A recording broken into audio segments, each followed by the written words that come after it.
তোর বউ কেমন আছে? বউ চলে গেছে। ভেগে গিয়েছে নাকি? কার সাথে? ভেগে যায়নি, চোখের সামনে থেকে গুটি গুটি পায়ে হেঁটে বাপের বাড়ি চলে গিয়েছে। রাগ করে? কি করেছিস? অনেক কিছু, তোমরা বুঝবে না। ওর মতো মানিকের ওপর রাগ করে চলে যায়? কেমন মেয়ে মানুষ!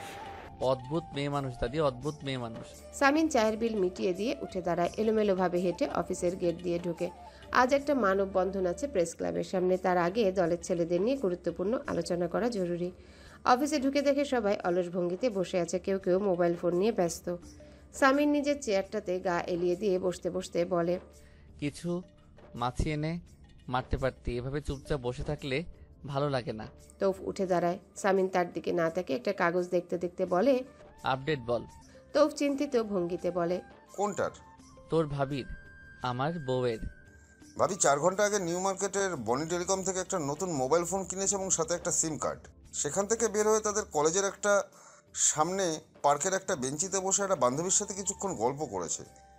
তারপর তাদের বাড়ির সামনের একটা ডিসপেন্সারির দোকান থেকে আপনার শ্বশুরের জন্য কিছু ওষুধ নিয়েছে এবং সবশেষে একটু আগে বাড়িতে ঢুকেছে। ও হ্যাঁ, ভালো কথা, বাড়িতে ঢোকার আগে কুকুর দেখে ভয় পেয়ে দৌড়াতে গিয়ে একবার উষ্টা খেয়ে পড়ে গিয়েছিল। সবাই উচ্চস্বরে হেসে ওঠে তৌফের শেষের কথাটা শুনে। সামিন কটমট দৃষ্টি দিয়ে তাকায় সবার দিকে, সবাই চুপ হয়ে যায়। তৌফ বলতে থাকে, তার পরনে ছিল একটা লাল রঙের সালোয়ার কামিজ, মুখটা ছিল শুকনো, দেখে মনে হচ্ছে সকালে নাস্তা করেনি। সামিন তৌফের কথায় তার দিকে তাকিয়ে বলে, বাহ, তুই তো একেবারে ফাটিয়ে দিয়েছিস। এবার আমার বউয়ের নাম্বারটা এনে দে। তৌফ তৎক্ষণাৎ তার ফোনটা বের করে সামিনের দিকে এগিয়ে দিয়ে দাঁতের পাটি মেলে বলে, কাঁচা কাজ করি না ভাই। 2 মিনিট বইয়ের দিকে তাকিয়ে থেকে বইটা বিছানার উপর ছুঁড়ে মারে আলো। সবকিছু তার কাছে নতুন মনে হচ্ছে। কোথা থেকে শুরু করবে ভেবে হিমশিম খেয়ে যাচ্ছে। এই ইয়ারের ফার্স্ট ইন কোর্স এক্সামটাই দিতে পারল না সে, মার্কসটা না পেলে মুশকিল। কিছুক্ষণ বইয়ের দিকে তাকিয়ে থেকে বিছানায় গিয়ে শুয়ে পড়ে। মাথাটা বেশ ব্যথা করছে, এখন এমনিতেও পড়া হতো না, তার চেয়ে একটু ঘুমিয়ে নিলে ভালো হয়। বসার ঘর থেকে পাশের বাড়ি দুজন ভদ্রমহিলার গলার আওয়াজ শোনা যাচ্ছে। ইনিয়ে বিনিয়ে আলোর ব্যাপারে আলোর মায়ের কাছে বলছে তারা। জানতে চাচ্ছে আলো কদিনের জন্য এসেছে। বিরক্তিতে আলো কপাল কুঁচকে ফেলে। ইচ্ছে করছে ভদ্র ভাষায় কিছু কটু কথা শুনিয়ে বাড়ি থেকে বের করে দিতে, কিন্তু আলো দাঁতে দাঁত চেপে বসে থাকে। একেবারে ডিভোর্স পেপারে সাইন করে সবাইকে মাইকিং করে জানিয়ে দেবে সে। এখন কিছুদিনের অপেক্ষা। ঘুম পাচ্ছে খুব, প্রায় ঘুমিয়েও গিয়েছিল। হঠাৎ ফোনের রিংটোন বেজে ওঠে। আলো বেশ অবাক হয়। তাকে কে ফোন দিবে? কেউ তো তার নতুন নাম্বার জানেই না। রং নাম্বার ভেবে প্রথমবার ফোনটা রিসিভ করে না সে। দ্বিতীয়বারের সময় ফোনটা রিসিভ করে কানে ধরে বলে, হ্যালো, কে বলছেন? সামিনের হৃদস্পন্দন বেড়ে গিয়েছে তার কাঙ্ক্ষিত নারী কণ্ঠটি শুনে। কণ্ঠে সেই চিরাচরিত তেজ, এমনভাবে হ্যালো বলছে পুরো শহর শুনতে পেয়েছে বোধহয়। কিছু মুহূর্ত সময় নিয়ে সে বলে ওঠে, হ্যালো। আলোর হাত কেঁপে ওঠে। ফোনটা কানের সাথে চেপে ধরে কিছুটা সময় সে নেয়, তারপর বলে, কে বলছেন? আমি তোমার ফেরাউন আসিয়া। আলো নিশ্চুপ হয়ে যায়। সামিন বলতে থাকে, কেমন আছো? আপনি আমার নাম্বার পেয়েছেন কিভাবে? সামিন হেসে ফেলে, হাসি থামিয়ে বলে, কেন বাচ্চাদের মতো প্রশ্ন করছো আলো? তোমার ফোন নাম্বার পাওয়া কোনো ব্যাপার আমার কাছে? কি চাই আপনার? আবার কি? আপাতত কিছুক্ষণ কথা বলতে চাই। ইয়াশার মির্জা। হ্যাঁ বলো আসিয়া। আলো একটা গভীর নিঃশ্বাস ফেলে বলে, আপনার লোকজন আমাকে ফলো করে। আপনি মাঝরাতে ফোন দিয়ে বিরক্ত করেন, এর মানেটা কি? আপনি কি ভুলে গিয়েছেন সবটা শেষ হয়ে গিয়েছে? সামিন কিছুক্ষণ চুপ করে থেকে বাঁকা হেসে বলে, শেষ হয়নি আসিয়া, সবটা শুরু হতে যাচ্ছে। মানে? মানে অপেক্ষা করো, ধীরে ধীরে বুঝতে পারবে। তোমার মতো মাথামোটা মেয়ের ধীরে ধীরে বোঝাই ভালো। চরিত্রের দিক থেকে আপনি শুধু ক্রিমিনাল না, একটা নির্লজ্জ মানুষও আপনি জানেন। জানি আমি নির্লজ্জ, আর তুমি তেরা। একজন তেরা মানুষকে কাবু করতে একজন নির্লজ্জ মানুষ দরকার পৃথিবীতে। আমরা একেবারে পারফেক্ট কম্বিনেশন আসিয়া। আজ আবার নতুন সিম কার্ড? 2 দিন আগেও তো নিলি, ঘন ঘন সিম কার্ড চেঞ্জ করছিস কেন? হিয়া আলোর দিকে তাকিয়ে আছে। আলো ফোনটা ব্যাগে ভরে থমথমে মুখ নিয়ে বলে, একটা অসভ্য নির্লজ্জ লোক খুব বিরক্ত করে, অনেক বেশি বেহায় আসে। তো দুলাভাইকে বল মেয়রের বউকে ডিস্টার্ব করে। কত বড় সাহস, মেরে ঠ্যাং ভেঙে দিক। আলো শুকনো মুখে হিয়ার দিকে তাকিয়ে থাকে। হিয়াকে বলে দেবে সেই লোকটা ইয়াসার মির্জা নিজেই। হিয়া কথা বলতে বলতে হাঁটা শুরু করে। আলো গুটি গুটি পায়ে হিয়ার পিছু পিছু হাঁটে। কণ্ঠে অভিযোগের সুর তুলে হিয়া বলে ওঠে, একটাবার আমাদের জানাতে পারলি না ভাইয়ার কথা? বেশ অবাক হয়েছি তোর আর ইয়াসার ভাইয়ার বিয়ের কথা শুনে। মানে হুট করে? কিভাবে? বলছিস না কেন কিছু? আলো আমতা আমতা করে বলে, ওসব বাদ দে, পড়ার কথা বল। অনেক দূর এগিয়ে গিয়েছিস তাই না তোরা? আচ্ছা, শ্রাবণী কেন আসে না? ওর কি বিয়ে হয়ে গিয়েছে? হিয়া মুখ মলিন করে বলে, আর বলিস না, অনেক ঝামেলার মধ্যে আছে ও। ওদের বাড়ি প্লাস দোকান ঘরটা দখলের চেষ্টা চলছে। ওর বাবা ছোটাছুটি করে অসুস্থ হয়ে পড়েছে, সবটা ওকেই দেখতে হচ্ছে। পুলিশ কি করছে? পুলিশের কাছে যায়নি? টাকা দিয়ে আইন কিনে নিয়েছে দখলদাররা। কিছু করার নেই, ওদের মাথার উপর শক্ত কোনো হাতও নেই। আতাউর আঙ্কেল যে কিছু করবে সে তো 2 মাস ধরে আঙ্কেল অসুস্থতার জন্য গুটিয়ে নিয়েছে নিজেকে এসব ঝুটঝামেলা থেকে। আলো মাথা নিচু করে শুনতে থাকে হিয়ার কথা। কিছুটা অন্যমনস্ক হয়ে গিয়েছে সে বাবার কথা শুনতে। এই আলো, এই। হিয়া আলোকে ধাক্কা দেয়। আলোর ঘোর কেটে যেতেই হুঁ বলে সাড়া দেয়। হিয়া বলে, কি ভাবছিলি? কিছু না, বল। শ্রাবণীর কথা বলছিলাম। আচ্ছা আলো, তোকে একটা কথা বলতে চাই, কিছু মনে করবি না তো? না, মনে করব কেন, বল। হিয়া আমতা আমতা করে বলে, তুই ইয়াসার ভাইয়াকে বলে দেখবি যাতে সে শ্রাবণীদের বিষয়টা একটু দেখে দেয়। আমি নিশ্চিত সে দেখলেই হবে। হিয়ার কণ্ঠে অনুরোধের সুর। আলো অবাক চোখে হিয়ার দিকে তাকিয়ে আছে। কিছু সময় পরে বলে, আমি? হ্যাঁ তুই বউ। ভাইয়া তোর কথাটা গুরুত্ব দিয়ে দেখবে। শ্রাবণীর বাবা অসুস্থ, শরীর নিয়ে যেতে চেয়েছিল ভাইয়ার কাছে শুনেছি। প্লিজ তুই একটু দেখ, প্লিজ প্লিজ প্লিজ। হিয়া আলোর হাত ধরে ফেলে। আলো ঘামতে থাকে। সে কিভাবে লোকটার কাছে অনুরোধ করবে? কিভাবে? আমরা কত দ্রুত বড় হয়ে গেলাম তাই না ছোট? ড্রাইভ করতে করতে সামিন ইসমামের দিকে তাকিয়ে বলে কথাটা। ইসমাম মাথা নিচু করে বসে আছে। নরম গলায় বলে, তোমার কণ্ঠে আমার প্রতি রাগ ভাইয়া। তুমি শুধু শুধু রাগ করছো। আমি ফিরে আসবো। সামিন ম্লান হাসে, তারপর বলে, রাগ? আমার তো উল্টোটা মনে হচ্ছে ছোট। আমার তো তোর প্রতিটা আচরণে মনে হচ্ছে তুই কোনো কারণে আমার উপর রেগে আছিস, অথবা আমি তোকে কষ্ট দিয়েছি। ইসমাম ভাইয়ের দিকে তাকায়।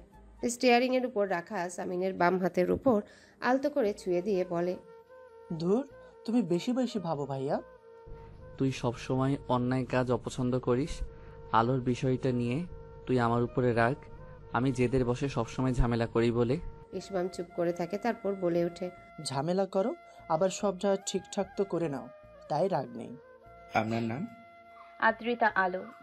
লোকটা বাতাসের বেগে আলোর নামটা লিখে ফেলে রেজিস্টার খাতায়। তারপর আলোর দিকে তাকিয়ে বলে, বিবাহিতা? অজান্তেই আলোর মুখ থেকে বেরিয়ে যায় কথাটা। জি। তৎক্ষণাৎ আলো নিজেকে শুধরে নিয়ে বলে, জি না। একবার জি আর একবার জি না মানে কি? পেছন থেকে হিয়া বলে, বিবাহিতা। ও বিবাহিতা, আসলে কদিনের জন্য বাপের বাড়িতে বেড়াতে গিয়েছে, তাই সব খেয়ে বসে আছে। কথাটা বলেই দুষ্টুমির ছলে আলোর মাথায় গাঁটটা মেরে দেয়। সে লোকটা একটা ফর্মে আলোর নাম ঠিকানা তুলতে থাকে, তারপর বলে, স্বামীর নাম? আলো ঘামছে। হিয়াটা তাকে বিপদে ফেলে দিয়েছে। সে আমতা আমতা করে বলে, বাবার নাম দিলে কি সমস্যা? স্বামীর নাম শামীন ইয়াসার মির্জা, এই শহরের মেয়র শামীন ইয়াসার মির্জা। হিয়া বলে দেয় দ্রুত। লোকটা হা হয়ে আলোর দিকে দীর্ঘ সময় ধরে তাকিয়ে থাকে। ইয়াসার মির্জার বউ এসেছে তাদের কাছে। আলোকে খুঁটিয়ে খুঁটিয়ে দেখে বলে ওঠে, তোমাকে খুব চেনা চেনা লাগছে, কোথায় যেন দেখেছি।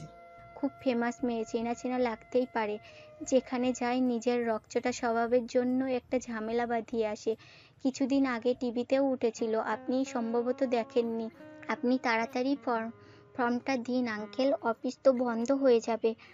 লোকটা আমতা আমতা করে বলে, ইয়াসার মির্জার বউ এসেছে স্টুডেন্ট লোনের জন্য অ্যাপ্লাই করতে। আলো লোকটার দিকে স্থির দৃষ্টি দেয়, তারপর স্বাভাবিক গলায় বলে, কেন, আমার জন্য নিষেধ আছে রাষ্ট্র থেকে? আমাকে লোন দেয়া যাবে না? ঠিক তা না, আপনার স্বামীর তো অনেক টাকা। প্রবলেম কি আঙ্কেল? স্বামীর টাকা তো কি হয়েছে? একটা মেয়ে নিজের চেষ্টায় স্বাবলম্বী হতে চাইলে সে পারে না? জানেন, আমার বান্ধবীর খুব আত্মসম্মান, আর এই জন্যই ইয়াসার ভাইয়া ওকে পছন্দ করেছে। ওর মতো মেয়ে হয় না। তুই চুপ করবি? হিয়াকে থামিয়ে দিয়ে আলো লোকটার দিকে তাকায়, তারপর নরম গলায় বলে, আঙ্কেল প্লিজ, আমার খুব দরকার টাকাটা। লোকটা মৃদু হাসে। তার কাগজপত্রগুলো আলোর দিকে এগিয়ে দিতে দিতে বলে, তোমাকে খুব পছন্দ হয়েছে মেয়ে, আমি তোমার কথাটা মাথায় রাখবো। সামিনের দিকে একবার ঘুরে তাকিয়ে তৌফ দলের কাছে এসে চুপচাপ বসে পড়ে।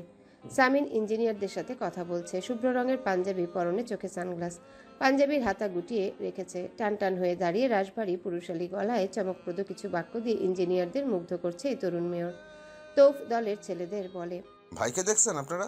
একেবারে নায়কের মতো, মনে হচ্ছে এখানে সিনেমার শুটিং চলছে। ভাই তার ডায়লগ দিচ্ছে। রাহাত সামিনের দিকে এক পলক তাকিয়ে বলে, এত সুন্দর, এত উপযুক্ত স্বামী রেখে যে মেয়ে তেজ দেখে চলে যা, সে মেয়েই না, শুধু সন্ন্যাসী লেভেলে চলে গিয়েছে। ও কি সুস্থ স্বাভাবিক মেয়ে নাকি? মাথার তার ছিঁড়ে গিয়েছে অনেক আগেই। মনে নেই ওর কর্মকাণ্ড? ভাইকে এসে হুট করে চর মারা, রাস্তার মধ্যে দাঁড়িয়ে ভাইয়ের অপমান করা। কেউ পাগল না হলে ছাত্রনেতার সাথে এমন করে? এই তুই বলছিস কাকে? ভাই শুনলে একটা আশা মারবে তোকে। চাপাসরে চেঁচিয়ে বলে রাহাত। সবাই চুপচাপ দাঁড়িয়ে থাকে। সামিন ইঞ্জিনিয়ারদের সাথে কথা বলে ওদের দিকে এগিয়ে আসে। তৌফ আনমনে গান গাইতে শুরু করে। पहली पहली बार मोहब्बत की है, कुछ ना समझ में आए मैं क्या करूं, इश्क ने मेरी ऐसी हालत की है, कुछ ना समझ में आए मैं क्या करूं। সামিন এগিয়ে এসে তৌফের দিকে তাকিয়ে বলে ওঠে, কি হয়েছে তোর? কি গাইছিস সেটা? হিন্দি গান ভাই। এর অর্থ হচ্ছে প্রথমবার ভালোবেসে ফেলেছি, কিচ্ছু বুঝতে পারছি না আমি কি করব। মন আমার এমন হাল করলো, কিচ্ছু বুঝতে পারছি না আমি কি করব। সামিন তৌফের দিকে শীতল চোখে কয়েক মুহূর্ত তাকিয়ে থেকে বলে, অর্থ বুঝেছি আমি। কেন গাইছিস সেটা? আমাদের দলটাকে তোর গানের পালা মনে হয়? রাস্তায় রাস্তায় ঘুরে গান গাই আমরা? তৌফ মাথা নাড়ে। সে ভীষণ ঘাবড়ে গিয়েছে ভাইয়ের ধমকে। সামিন চোখ থেকে সানগ্লাস খুলে ফেলে হাত ঘড়ির দিকে তাকিয়ে বলে, কাজ শেষ আমার। বয়েজ কলেজে যাবি? কতদিন হারুন চাচার টঙের দোকানের চা খাই না। ফুয়াদকেও ডেকে নে, আর ওখানে ফুটবল টিমকে খবর দে। মন ভালো নেই আমার। ইসমাম, ভাইয়ের জন্য মন খারাপ। সামিন কিছু না বলে রাহাতের দিকে তাকিয়ে বলে, বাইক স্টার্ট কর। আজ সামিন গাড়ি নিয়ে আসেনি। হাইওয়েতে মোট 16টা বাইক সাই সাই করে চলছে। সামিন রাহাতের পেছনে বসেছে। সবাই বয়েজ কলেজের সামনে গিয়ে বাইক পার্ক করে। ফুয়াদ আগে থেকে গেটের সামনে দাঁড়িয়েছিল। দলবল নিয়ে হারুনের দোকানে ঢুকে পড়ে সামিন। চা খেতে খেতে সবুজকে বলে, আমি কত বাজে মেয়র দেখেছিস? জনসেবা রেখে এখানে আড্ডাবাজি করছি, বখাটেদের মতো বাইকে করে ঘুরে বেড়াচ্ছি। ফুয়াদ সামিনের হাবভাব দেখে বুঝেছিল সামিনের মন খারাপ। কিছুক্ষণ যেতে সে আমতা আমতা করে বলে ওঠে, তোর কি মন খারাপ? সামিন কিছু বলে না। ফুয়াদ বলে, কি হয়েছে নতুন করে? নতুন করে কিছু হয়নি, সারাদিন ভাবির জন্য মন খারাপ থাকে, আর এখন ইসমাম ভাইয়ের জন্য। কণ্ঠে সামিনের প্রতি সহানুভূতি সবুজের। সামিন সবুজের দিকে চোখ রাঙিয়ে বলে, বেশি কথা বলবি না। আমি সারাদিন মন খারাপ করি তোর ভাবির জন্য? কি ধরনের কথা এগুলো? ফুয়াদ হাসতে হাসতে বলে, তোর মতো পুরুষ এগুলো স্বীকার করবে না জানি, তাহলে তোর পৌরুষ চলে যাবে। সামিন চুপ হয়ে যায়। তারপর কিছুক্ষণ পর বলে ওঠে, সত্যি কথা বলতে মিস করি ওকে, ওর পাগল পাগল আচরণগুলোকে। ভাবিকে একটা ইমোশনাল মেসেজ লিখে পাঠিয়ে দেন ভাই। মেয়ে মানুষের মন গোলাতে এসব ভংচং কথাবার্তা অনেক কাজে দেয়। সামিন তৌফের দিকে তাকিয়ে বলে, ভংচং কথাবার্তা মানে? এই ধরেন কবিতা বা গানের 2টা লাইন, যা একেবারে একটা মেয়ে লোকের হৃদয় গিয়ে লাগবে। সারা দিন চিল্লাচিল্লি করে এদের কাছে মার্কেটে পাওয়া যায় না, তবে এসব ভুগিচুগি কথাবার্তা এরা পটে যায়। আমি আমার গার্লফ্রেন্ডকে এভাবে পটিয়েছি। সামিন কিছুক্ষণ বোকার মতো তৌফের দিকে তাকিয়ে থাকে। তারপর ফোনটা তৌফের দিকে এগিয়ে দিয়ে বলে, লিখে দে অমন একটা মেসেজ। তৌফ লজ্জিত ভঙ্গিতে বলে, ছি ভাই, ভাবির মেসেজ আপনি নিজের হাতে টাইপ করেন, আমি বলে দিচ্ছি। সবাই খুবই আগ্রহী হয়ে দেখতে থাকে তৌফ আর সামিনের কর্মকাণ্ড। তৌফ গলা খাকারি দিয়ে বলে, লেখেন, যেদিন আমি হারিয়ে বুঝবে সেদিন বুঝবে। সামিন লিখতে থাকে, যেদিন আমি হারিয়ে যাব বুঝবে সেদিন বুঝবে। তৌফ বলতে থাকে, অস্তপারের সন্ধ্যা তারায় আমার খবর পুঁজবে। সামিন লিখে ফেলে। তারপর তৌফের দিকে তাকিয়ে বলে, লাইন দুটো সুন্দর, কার লেখা? কি জানি, জসিমউদ্দিন নয়তো কাজী নজরুল ইসলাম। জসিমউদ্দিনের হবে। কাজী নজরুল বিদ্রোহ করে কুল পেত না, এইসব বুগুসুগি কথাবার্তা লিখতো কম। ফুয়াদ সামিনের ফোনটা নিয়ে বলে, দেখি গুগলকে জিজ্ঞেস করে দাঁড়া। সামিনের ফোনটা হাতে নিয়ে ফুয়াদ কিছুক্ষণ ফোনের দিকে তাকিয়ে থেকে সামিনের দিকে তাকায়। হতভম্ব হয়ে সামিনকে বলে, এসব কি লেখা তোর সার্চ হিস্ট্রিতে? কিসব জানতে চেয়ে বেড়াতে এসব? স্ত্রীর মন জয় করার উপায়, বউয়ের উপর রাগ উঠলে তার নিয়ন্ত্রণ কিভাবে করে, স্ত্রীর সাথে কিভাবে কথা বলা উচিত।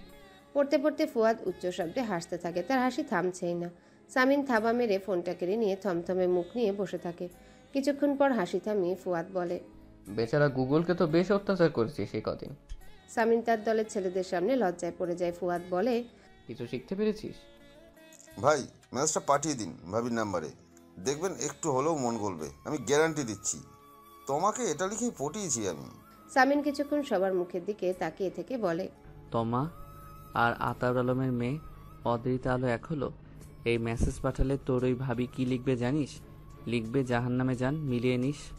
দরকার নেই, বাদ দে। তোপ জোর করে সামিনের ফোনটা নিয়ে বলে, দূর ভাই, কিচ্ছু হবে না এমন, আমি পাঠিয়ে দিচ্ছি মেসেজটা। না তোফ। হ্যাঁ ভাই। তোপ পাঠাস না। তোপ দাঁত বের করে বলে, পাঠিয়ে দিয়েছি ভাই। মেসেজের টুংটাং আওয়াজে বই থেকে চোখ সরিয়ে মোবাইলটা হাতে নেয় আলো। যেদিন আমি হারিয়ে যাব বুঝবে, সেদিন বুঝবে। অস্তপারের সন্ধ্যা তারায় আমার খবর বুঝবে। সামিন ইয়াসানের নাম্বার দেখে আলো একটা দীর্ঘশ্বাস ছাড়ে। নতুন নাম্বারটাও জেনে গিয়েছে লোকটা যথেষ্ট বাড়াবাড়ি করে ফেলেছে। আর কত সিম কার্ড চেঞ্জ করবে আলো? মেসেজটার দিকে কিছুক্ষণ তাকিয়ে থেকে আলো তার উত্তর টাইপ করতে থাকে। সামিনের ফোনে নোটিফিকেশনের টুংটাং আওয়াজ হয়। সবাই কৌতূহলী হয়ে তাকিয়ে আছে তার দিকে। সামিন আলোর নাম্বার দেখে খুশি হয়, কিন্তু পরক্ষণে মেসেজটা দেখে তার মুখটা ফ্যাকাশে হয়ে যায়। ফুয়াদ বলে, কি লিখেছে আলো? সামিন থমথমে মুখ নিয়ে বলে, লিখেছে গো টু হেল। ফুয়াদ ভেবাচাকা খেয়ে যায়। অবশ্য সে জানতো আলো এমন কিছুই বলবে। তো বলে ওঠে, ভাই আপনি তো বলেছিলেন ভাবি লিখবে জাহান্নামে যান, কিন্তু ভাবি লিখেছে গো টু হেল। আপনার কথা পুরোপুরি মিলে নাই ভাই। সামিন শীতল চোখে তৌফের দিকে তাকায়, তারপর রাহাতের দিকে তাকিয়ে বলে, এই ওর কানের নিচে একটা ঠাট্টিয়ে চর মেরে দিত। কিছুক্ষণ বিরক্ত হয়ে বসে থাকে আলো। আবার ফোনের রিংটোন বেজে ওঠে। শ্রাবণীর নাম্বার দেখে তৎক্ষণাৎ রিসিভ করে কানে ধরে। ফোনটা কানে চেপে ধরে আলো চুপ করে আছে। ওপাশ থেকে শ্রাবণীর কান্নার শব্দ আসছে। সে ফুপিয়ে ফুপিয়ে কাঁদছে। আলো বলে ওঠে, কাকার কি অবস্থা? আছে, খুবই ভেঙে পড়েছে বাবা। আলো আমতা আমতা করে বলে ওঠে, আমাকে কি করতে হবে? তুই একটু ইয়াসার মির্জাকে বলে দেখ না, আমি জানি সে পারবে, তার অনেক ক্ষমতা। আলো অস্বস্তিতে পড়ে যায়। শ্রাবণীকে কিভাবে মানা করে দেবে সে? কিন্তু এই লোকটাকে আলো কি বলবে? এমনিতে এই লোকটা আলোর পিছু ছাড়ছে না। কিছুক্ষণ চুপ করে থেকে কিছু একটা চিন্তা করে আলো তারপর শ্রাবণীকে আশ্বস্ত করে নিচু স্বরে বলে, আচ্ছা তুই রাখ, আমি দেখছি, তোকে জানাবো। কলিং বেলের আওয়াজ আলো পেয়েছে। বিছানায় অলস ভঙ্গিতে উপর হয়ে শুয়ে একটা বইয়ে মুখ গুজেছিল সে। একেবারেই উঠতে ইচ্ছা করছে না। 2 মিনিট পরে নিচু গলায় রেহানাকে ডেকে বলে, মা কে এসছে? আমি। ঈশিতার গলার আওয়াজ পেয়ে আলো হকচকিয়ে উঠে বসে মাথা ঘুরিয়ে তাকায়। আলোর ঘরের বাইরে দাঁড়িয়ে আছে ঈশিতা, তার মুখ হাসি হাসি। বিছানা থেকে ওড়নাটা তুলে গলায় পেঁচিয়ে ঈশিতার দিকে ছুটে যায় আলো। ঈশিতার হাত ধরে আনন্দিত গলায় বলে, তুমি? খুব কষ্ট করে খুঁজে বের করলাম তোমাদের বাড়ি। আলো ঈশিতাকে টেনে এনে নিজের বিছানায় বসিয়ে দেয়। ঈশিতা আলোকে কয়েক মুহূর্ত দেখে বলে, সেলোয়ার কামিজে তোমাকে ভালো লাগে না ভাবি? আলো ঈশিতার দিকে কিছু সময় তাকিয়ে থেকে নিচু স্বরে বলে, ভাবি ডেকো না আমায়। ঈশিতা হাই তুলে বলে, ডিভোর্স না হওয়া পর্যন্ত তো ডাকতেই পারি। আলো বিছানার এক পাশে বসে ঈশিতার দিকে তাকিয়ে বলে, ঋতু কেমন আছে? খুব একটা ভালো নেই, সারাদিন বমি হতে থাকে। তোমাদের দুজনকে খুব মিস করি। আদৌ করো? মনে তো হয় না আমার। আলো ম্লান হাসে। ঈশিতা বলতে থাকে, আর কাউকে করো না। আর কাউকে করার কথা আপু? কেন এসব অযৌক্তিক কথা বলছো? ঈশিতা চুপ করে থাকে। আলো বলে, এভাবে এসো মাঝে মাঝে, আমার ভালো লাগবে। ঈশিতা আলোর কথা জবাব না দিয়ে বলে, বাড়িটা একেবারে আগের মতো হয়ে গিয়েছে। তুমি চলে এসেছো, ইসমামও আমেরিকা চলে গিয়েছে, আবার সেই আগের রূপ। সময় কাটে না আমার, তাই খুঁজতে খুঁজতে তোমার কাছে এলাম। ইসমাম চলে গিয়েছে? আলো জানতে চায়। ঈশিতা মাথা নাড়িয়ে বলে, গত পরশু। আলো আর কথা বাড়ায় না, প্রসঙ্গ পাল্টে বলে, শান্ত ভাইয়া কেমন আছে? ভালো। সব ঠিক আছে? আর কিছু বলেছে তোমাকে তোমার ওই গুণধর ভাইয়া? ভাইয়া আমার সাথে কথা বলে না সেদিনের পর থেকে। হুট করে ব্রেক কষে দিয়ে হাত মুষ্টিবদ্ধ করে ফেলে সামিন। কিছুক্ষণ সামনের দিকে তাকিয়ে থেকে গাড়ি থেকে নেমে দাঁড়ায়। সাগর তার নিজের গাড়িতে হেলান দিয়ে দাঁড়িয়ে আছে। সামিন এগিয়ে গিয়ে দাঁত খিচিয়ে সাগরকে কুৎসিত একটা গালি দেয়। সাগর মুচকি হেসে বলে, মেয়রের মুখে সব গালি মানায়? সর এখান থেকে, এটা তোর বাপের রাস্তা না। ধমকে উঠে সামিন। সাগর হেসে ফেলে, বলে, কোনটা আমার বাপের তা আমি ভালো করে জানি। শুনলাম তোর বউ চলে গিয়েছিল বাপের বাড়ি। এত তাড়াতাড়ি কিভাবে চলে গেল শালা? তোর সাথে আসল জিনিস নেই নাকি? কথাটা বলে খিকখিক করে হাসতে থাকে সাগর। সামিন শীতল চোখে সাগরের দিকে তাকিয়ে থাকে। সাগর হাসি থামিয়ে বলে, হ্যালো বন্ধুরা, পরবর্তী পার্ট খুব তাড়াতাড়ি আসবে, তো সবাই অপেক্ষায় থাকো। আর চ্যানেলটি যারা এখনো সাবস্ক্রাইব করোনি তারা পরবর্তী পার্ট দেখার জন্য চ্যানেলটি সাবস্ক্রাইব করে রেখো। ধন্যবাদ সবাইকে, আমাদের সাথেই থেকো।